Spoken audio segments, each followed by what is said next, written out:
o la luz del sol, va emanando una autopercepción, que sería la inteligencia, y después la relación entre esa autopercepción y ese uno va a ser el alma del mundo, y después eso va a generar como naturalmente, como si fuera el agua que derrama de una fuente la materia.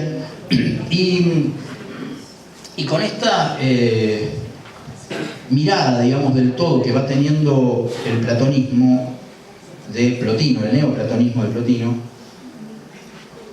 donde todo se va pensando muy platónicamente mediado y al mismo tiempo gradual, ¿sí? No hay cortes abruptos, hay una especie de dualidad, pero no es una dualidad totalmente como va a haber en otros momentos o previos de la religión, como puede ser el maniqueísmo, o antes todavía en la religión persa, o muchos años después en la filosofía occidental, cuando desde el racionalismo de Descartes se piensa que está la mente y el cuerpo, y listo, y punto. Son dos realidades que no tienen nada que ver entre sí, y que funcionan como dos relojes al mismo tiempo, que funcionan como sin modificarse mutuamente, sin influirse mutuamente y sin nada en el medio, ¿no? En Plotino hay de todo en el medio, hay ángeles, hay demonios, hay todo tipo de entidades que van, según los distintos neoplatónicos posteriores, pero ya mismo en Plotino se ve esto, que van permitiendo que el hombre pudiera tener como un canal de acceso hacia lo divino, ¿sí? Que pueda acercarse a él a través de esos medios, de esos intermediarios y de todo lo que está en el medio, y que esto permitiera justamente una salvación, que era la obsesión casi como espíritu de la época. ¿A qué me refiero con esto? De esto del siglo II y los dos primeros siglos y dos primeros siglos antes y dos primeros antes y después de Cristo, disculpen. Además de estar los pensadores y los ciudadanos de esa época reflexionando sobre esta relación entre la unidad mayor, tipo ese uno de Plotino, y uno, ¿sí? Uno como individuo, ¿sí? Que era una reflexión que es mucho más acusada que en los siglos previos, porque en los siglos previos, sobre todo cuando estaba funcionando el concepto, que no duró mucho, si vamos al caso, pero que igual quedó como impreso como una especie de ideal de la polis, ¿sí? De la democracia ateniense, ¿sí? De la democracia griega, que es uno de esos grandes valores centrales de la cultura griega que justamente Alejandro quería llevar, y era paradójico, pues llevaba la democracia y al mismo tiempo a palos y haciendo un imperio, ¿se entiende? Ya desde el vamos había como una contradicción, o una tensión, si quieren, entre aquello que estaba queriendo llevar y aquello que estaba de hecho llevando. El ciudadano de la polis tenía una participación muy activa en la política, mucho mayor que la que nosotros tenemos con el mero voto, por ejemplo. Estaba obligado a participar políticamente y en la guerra también, que estaban siempre en guerra los griegos, eran muy belicosos. Cosa que tampoco nosotros, como está todo ya muy especializado en términos profesionales, ¿sí? De profesiones con un alto nivel de capacitación, por ejemplo, en lo que es la guerra, qué sé yo, ya en Platón empieza a ver un poquito esto de la reflexión sobre la especialización. Pero en esa época, como comenté al introducirlo al licenciado Andruskiewicz en la reunión pasada, había una noción de que todos teníamos que saber hacer todo, ¿sí? Y bien, que teníamos que ser excelentes, la arete, ¿sí? La excelencia. Esto era al menos un ideal aristocrático en todo caso, o de las clases medias altas en Grecia. Y este modelo de ser humano implicaba que entonces uno también hiciera todo dentro del ámbito de lo social, ¿sí? Que se esperara eso de uno, y que ese fuera el modelo de persona, ¿no? El ideal de ser humano. Porque ese mismo ser humano iba a ser también un agente político determinante, iba a ser en cualquier momento conductor, porque le tocaba por azar. Así que teníamos que ser todos buenos, o sea, excelentes, si se tiraba por azar literalmente, ¿sí? En ciertos momentos de la democracia ateniense. O sea, hoy te toca a vos ser gobernador, no por mérito ni por voto, sino por azar, ¿sí? Que era una forma de garantizar también la participación ciudadana de todos. Bastante interesante, ¿sí? Pero en todo caso no duró mucho, pero sí quedó como una especie de añoranza respecto de esa forma ideal, ¿sí? De pensar el rol de uno respecto de lo social. Y esto se va dando muy fuerte en esta época, donde al mismo tiempo hay, dicen muchos autores, a veces psicologizando el asunto, habría que ver los textos hasta qué punto lo reflejan o no, pero como una angustia muy localizada en los discursos y supuestamente en el sentimiento, digamos, del ciudadano común de esa época, donde había un alto nivel de emocionalidad que se ve extendido en las obras de arte, en las prácticas religiosas, había una gran tolerancia religiosa que permitía que también los ciudadanos circularan libremente por distintas iniciaciones, en distintos misterios, o que se convirtieran de una religión a la otra. Es lo que pasó con los que, bueno, a la larga después terminaron como cristianos, ¿no? Que venían de generalmente de otros tránsitos previos, cuando se instaló esa opción. Y otra de las características, que es coherente con lo que acabo de decir, es que la filosofía que se venía trayendo de Platón, Aristóteles, de Pim Pam Pum y de los estoicos, etc., empezó a adquirir un tono muy fuerte de reflexión sobre Dios, sobre lo que pudiera ser para cada uno Dios, al menos lo que era el pensamiento griego hasta el momento. Es decir, que era muy fuerte la influencia religiosa de las culturas conquistadas, entre comillas, por Alejandro, y luego los romanos conquistando a los griegos, ¿no? Es decir, que el pensamiento filosófico se convirtió en altamente teológico, ¿sí? Y entonces la idea es que si se centra en Dios, tenemos que ver cómo hacemos para acceder a ese Dios, ¿sí? Al cual se lo vive y accede antes que nada, o se lo percibe emocionalmente. Entonces hay como decía recién, un énfasis en lo emocional, espiritual en el sentido religioso teológico, dentro de la práctica específicamente filosófica. Y había una cierta noción, no tajante, pero noción, como dije antes, de dualidad, por la cual, si nosotros estamos acá en este mundo que es bastante, depende de la escuela, ¿no? Como lo ven, pero en principio bastante feucho, ¿sí? Algunas tenían una percepción claramente escatológica, decían que era realmente excremento el mundo. Lo vivían así, algunos de los gnósticos. Los neoplatónicos no eran tan tajantes, pero siempre había una valoración más bien negativa de la experiencia material, porque se pensaba que la experiencia ideal, divina, a la cual había que ir, era muy superior en términos de valor y en términos de necesidad, y la angustia existente tenía que ver con tratar de acceder a eso. Había caminos un poquito más intelectuales, que son los de los gnósticos, otros un poco más emocionales, como podían ser los de las iniciaciones en los misterios. Había algunos que eran un poco más prácticos. Por praxis me refiero no en el sentido que le damos hoy a la palabra, en el sentido de hacer cosas, como puede ser la magia, ¿sí? Hago cosas para llegar para acceder a lo divino, rituales mágicos y cosas por el estilo, que pueden estar por supuesto también en cualquier liturgia de cualquier religión, ¿no? Pero me refiero, la operación toda apuntaba siempre a acercarse a ese Dios, a lo divino. Y en gran medida, por más que no era de ninguna manera una cultura mayoritaria, los hebreos, que ya habían perdido habían estado esclavizados un montón de veces y durante siglos por tales y cuales culturas, ¿no? Por los persas, los egipcios, los mesopotámicos, y después por los griegos y después por los romanos. En general, helenizados, o sea, es decir, ya usando la koiné como lengua propia, como habían, desde el monoteísmo que ellos traían, tratado más de una vez de rebelarse ante las tendencias pluriteístas que había en el imperio tanto griego como luego el imperial romano,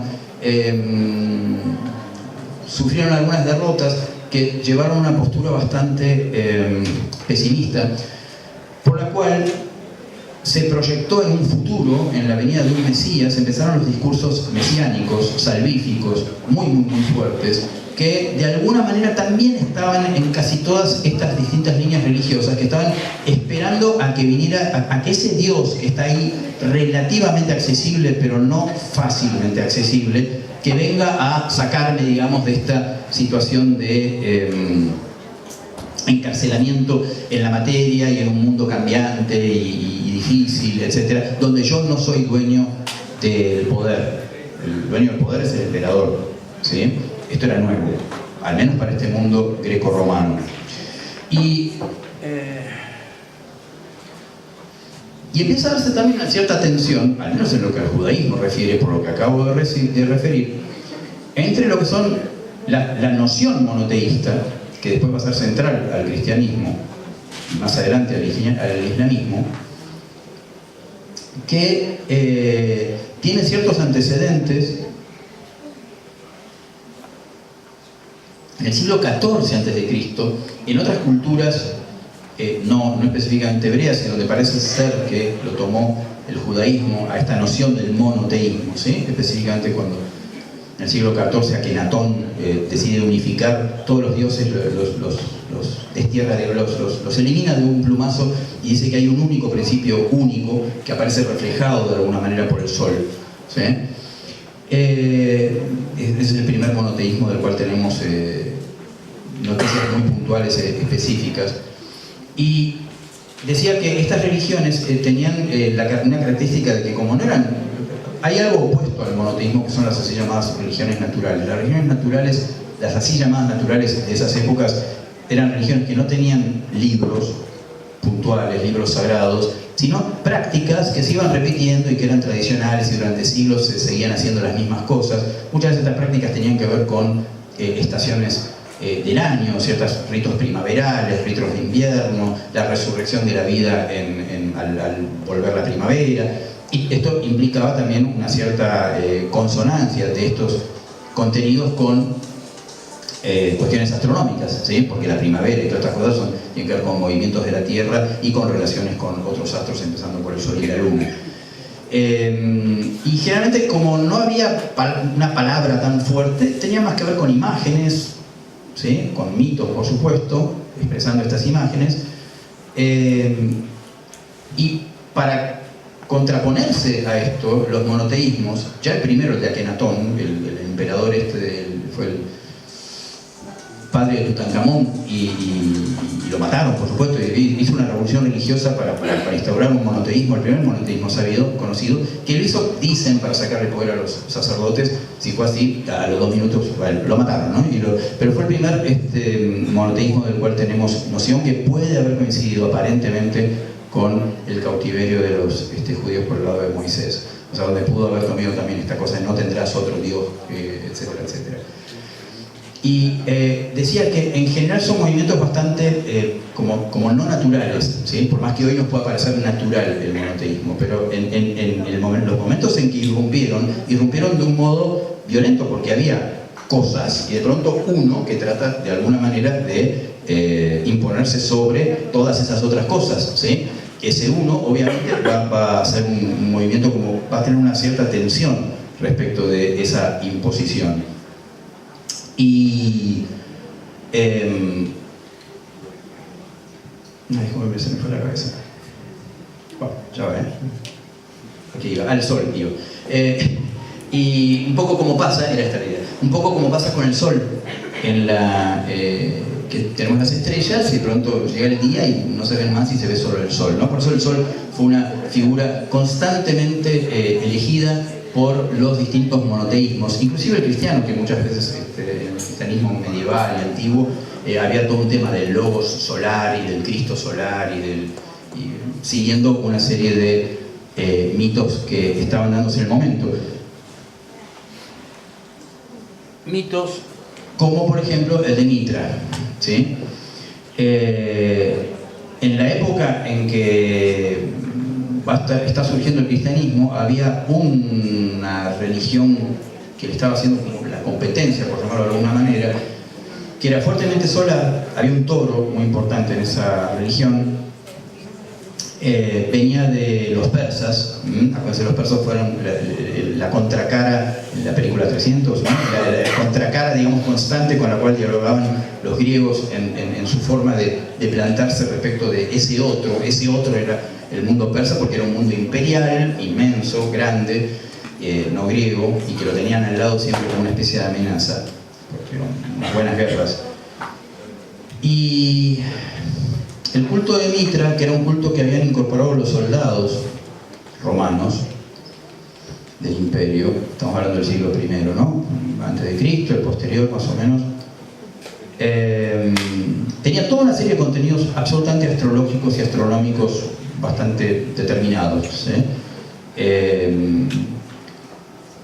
y era el culto que en un momento determinado elige una serie de 2 o 3 emperadores sucesivos, ¿sí?, para tratar de unificar el imperio romano, que sentían que se estaba un poco resquebrajando en términos de su fuerza, porque Roma también había sido república, pierde el carácter de república con Augusto y empieza a ser también un imperio, si se quiere, entre comillas, no democrático, seguro no democrático, y o sea, deja de ser república. Y para sostener, digamos, la fuerza de esa república, se trata de buscar en la gran tolerancia, porque había una gran tolerancia religiosa y la pluralidad de religiones que había, una religión que pudiera ser unificadora, ¿sí?, del imperio, donde hubiera un dios, un centro visible, reflejado también por el lado del sol. Y hay toda una serie de mitos por el lado de Mitra, el mito de ideas del sol invicto, del sol que renace todos los días, ¿no?, o que renace en invierno cuando lleva a una máxima, o mínima, mejor dicho, perdón, elevación, y después empieza otra vez a reaparecer, digamos, en las partes norte de Europa. Y esto estaba ya también muy manejado por Platón. Platón asociaba al sol con el bien, ¿sí? Es decir, todos estos antecedentes solares nos llevan a que en el siglo III, fines del segundo, siglo III, un emperador llamado Constantino eligiera de alguna manera, que era devoto de Mitra, y del sol invicto, ¿sí?, se interesara mucho por los discursos e intercambios que estaban teniendo muchos seguidores que se decían a sí mismos ya seguidores de Jesucristo, porque ya estaba, por supuesto, esta secta judía cobrando mucha fuerza, y empezó a darles bastante apoyo y espacio dentro del Estado. Dejó de ser una religión perseguida. ¿Por qué se la perseguía? Porque se presentaba a sí misma como la única verdad, el único Dios, y este tipo de discursos propios del monoteísmo, o por lo pronto del monoteísmo específicamente judeo-cristiano, ahora ya digo judeo-cristiano, era agresivo a la noción de pluralidad, ¿sí?, y de convivencia de distintas creencias del imperio. Y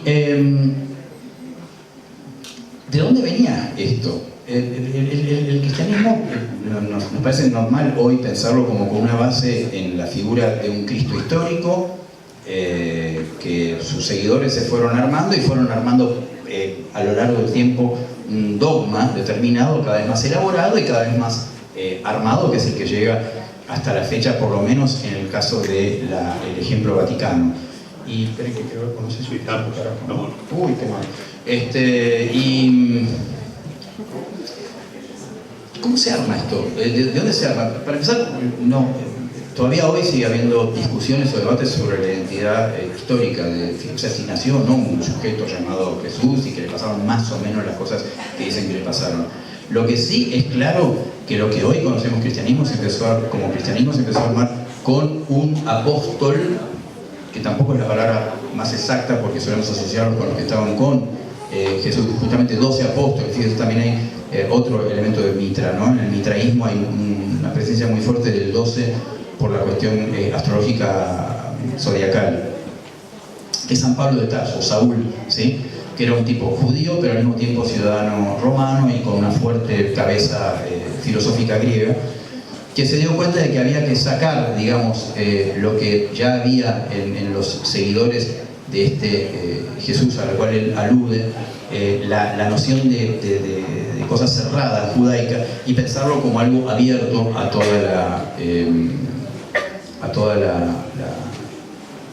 el mundo, ¿sí? Como algo universal. Pablo es en ese sentido la cabeza de alguna manera de la inclusividad de la Iglesia cristiana como elemento universal, y que justamente se diferencia del judaísmo propiamente dicho. Insisto que hasta ese momento entre ellos mismos no era muy claro qué cosa eran, hasta qué punto eran secta judía o eran un grupo de judíos qué, etc. Pablo justamente lo lleva para el lado de los gentiles, como se suele decir, o sea, de los no judíos. Y un par de siglos después, no mucho después, Agustín de Hipona, que es un filósofo que también había pasado por un montón de lo que después fue un santo, que pasó por un montón de conversiones de diversa índole y de caminos espirituales bastante complejos, fue gnóstico, maniqueo, filósofo, etcétera, etcétera. Por el tránsito por todas estas cosas le va a dar como una base teológica, ideológica a lo que nosotros hoy conocemos como la Iglesia. Pero él nace después del concilio de Nicea, después de la muerte de Constantino, ¿sí? O cuando Constantino, o nace poquito antes de la muerte de Constantino. Quiere decir que esta organización teológica, ideológica de la Iglesia cristiana se da luego de que se hubiera ya de alguna manera plantado en el seno del Imperio Romano, de la cúpula del Imperio Romano. Un par de 3-4 emperadores después va a venir un tal Teodosio, que ya va a dictaminar al cristianismo como religión oficial del imperio, y luego Justiniano, un par de siglos después también, va a cerrar todas las escuelas, entre comillas, paganas, ya vistas como demoníacas, etc. Y en ese sentido ya va a quedar como una religión de Estado que cierra fronteras respecto de otro tipo de prácticas y conocimientos que son los que justamente van a ir quedando en todo ese cambalache, digamos, que es hoy por hoy el del esoterismo, ¿sí?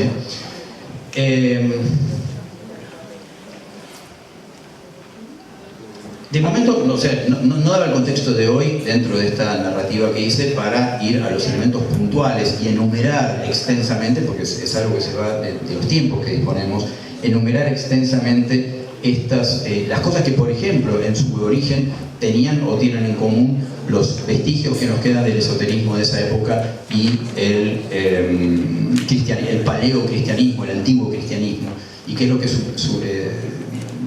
pervive hasta hoy. El intento de mi exposición, que se me fueron un poquito mal los tiempos, así que quizás no pueda detenerme justamente en lo que más me interesaba, que es esto de ahora del final, y quizás hasta dialogarlo, tenía que ver con el rol justamente de estas distintas creencias espirituales religiosas, o pseudo o semi-religiosas, en el ámbito de la curación, porque bueno, recordamos los principales milagros retratados por la literatura evangélica de Jesús tienen que ver altamente con la curación, ¿sí? O sea que hay ya, inclusive en el cristianismo, que era uno de los elementos del título de hoy, muy instalado en la figura del Cristo en cuestión, un rol de curación, ¿sí? Una figura salvífica, pero salvífica también de la enfermedad, que de alguna manera en una medicina que se plantea como asépticamente alejada de cualquier tipo de inclinación personal propia o inclusive del otro, respecto de la experiencia espiritual, religiosa, emocional, sea más o menos oficial o conocida por el lado cristiano, católico, o por ejemplo en Argentina supongamos otras formas de cristianismo más como evangélicas, etc. O en esta forma de casi politeísmo que tiene el catolicismo, que es el culto tan sentido a los santos, ¿sí? donde ahí se nota una vez más esa tensión inevitable de la cual habla Jung entre lo uno y lo mucho, o el neoplatonismo, donde se le da un espacio y se permite, al menos el catolicismo claramente lo hace, un espacio a esos intermediarios, ¿sí? Mediadores, como puede ser la Virgen María misma. De eso trata todo el libro Psicología y Religión de Jung, ¿sí? Él predijo, no había ocurrido todavía, que a la Virgen la iban a santificar de alguna manera por el lado de decir de la ascensión, ¿cómo se dice? No me acuerdo el concepto y ya no me viene el concepto, pero como que iba a tener un nuevo estatuto, la divina ascensión, no sé cómo se dice, ascensión, eso, bueno, eso, ¿no? Eso, bueno. Él la predijo, dijo que iba a ocurrir, porque decía que era algo que estaba la humanidad necesitando respecto de ese vínculo y de lo femenino y qué sé yo qué. O sea que, concretamente, y ya voy a ir cerrando con esto, pues ya estamos fuera de horario y no me quiero pasar mal.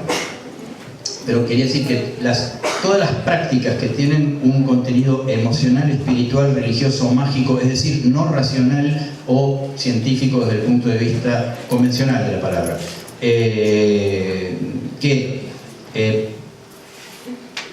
son parte de la experiencia humana total, ¿sí? Cuando se separa la ciencia de estas otras prácticas, como puede ser el arte, por ejemplo, que es una de las cosas que intitula este ciclo, se corre el riesgo de no poder como aprovechar o respetar esa cuestión total o integral, como decía la vez pasada, del otro. Quiero decir, en la práctica médica, disculpen, en la práctica médica vamos a encontrar, y yo lo sé como paciente, ¿sí? Cualquiera de nosotros como paciente también, la cuestión de la fe, la religión, la confianza en aquello que está pasando y el contacto integral con el otro es algo muy importante que cuando queda como muy deslindado, ¿sí? La experiencia científica o el discurso científico, la actitud científica en algo, como dije antes, recién, aséptico, puede llegar también a atentar al proceso de curación. Y bueno, de alguna manera quería sencillamente, hoy, volviendo al título del encuentro, reflexionar sobre cómo algunos sistemas de creencias, más allá de que nos parezcan más creíbles o no a nosotros personalmente, tienen un origen común, en este caso el origen helenístico, y pueden ser importantes para, creo yo, los procesos de sanación.